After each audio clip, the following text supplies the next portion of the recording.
आप सभी को नमस्कार। स्वागत है अनुकरणीय सनातन पर। आज मैं आपको कार्तिक मास महात्म्य कथा का 7वां अध्याय सुनाने जा रही हूँ। आइए श्रवण करते हैं पावन कथा। सभी बोले श्री हरि विष्णु भगवान की जय।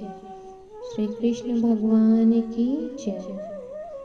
नारद जी ने कहा, हे राजन, कार्तिक मास में व्रत करने वालों के नियमों को मैं संक्षेप में बतलाता हूँ, उसे आप सुनिए। व्रती को सब प्रकार के आमिष, मांस, उड़द, राई, खटाई तथा नशीली वस्तुओं का त्याग कर देना चाहिए।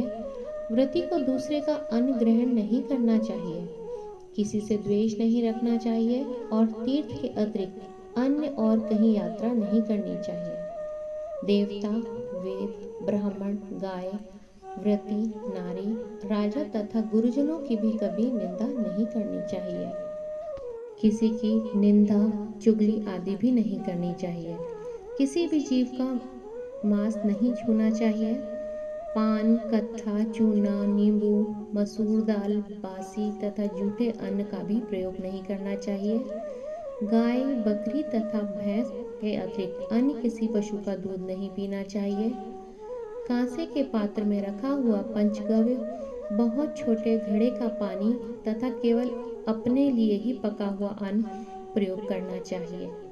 कार्तिक माह का व्रत करने वाले मनुष्य को सदैव ब्रह्मचर्य का पालन करना चाहिए।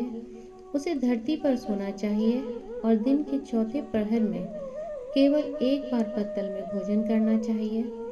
व्रती कार्तिक माह में केवल नरक चतुर्दशी, जिसे छोटी दिवाली भी कहा जाता है, उस दिन शरीर में तेल लगा सकते हैं।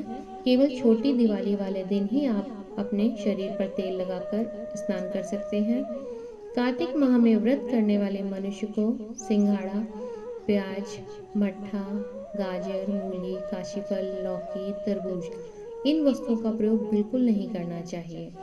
रजस्वला और चांडाल, पापी, मलेच्छ, पतित, व्रतहीन, ब्राह्मण दोषी और नास्तिकों से बातचीत नहीं करनी चाहिए।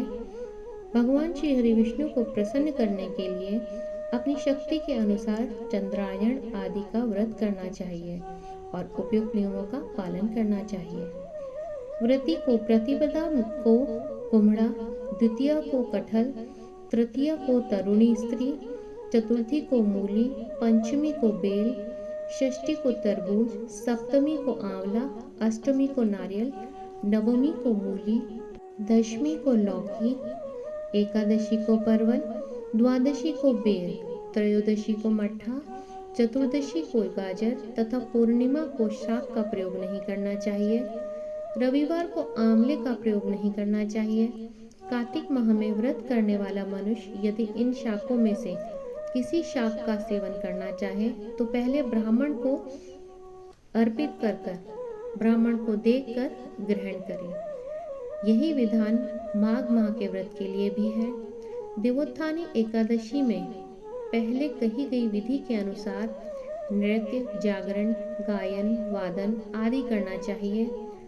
इसको विधि पूर्वक करने वाले मनुष्य को देखकर यमदूत ऐसे भाग जाते हैं जैसे सिंह की गर्जना से हाथी भाग जाया करते हैं। कार्तिक माह का व्रत सभी व्रतों में श्रेष्ठ है। इसके अतिरिक्त जितने भी व्रत यज्ञ हैं वह 1000 की संख्या में किए जाने पर भी इसकी तुलना नहीं कर सकते, क्योंकि यज्ञ करने वाले मनुष्य को सीधा वैकुंठ की प्राप्ति होती है।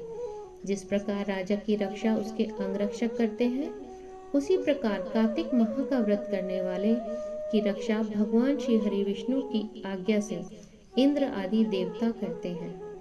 व्रती मनुष्य जहाँ कहीं भी रहता है वहीं पर उसकी पूजा होती है, उसका यश फैलता है। उसके निवास स्थान पर भूत पिशाच आदि कोई भी नहीं रह पाते।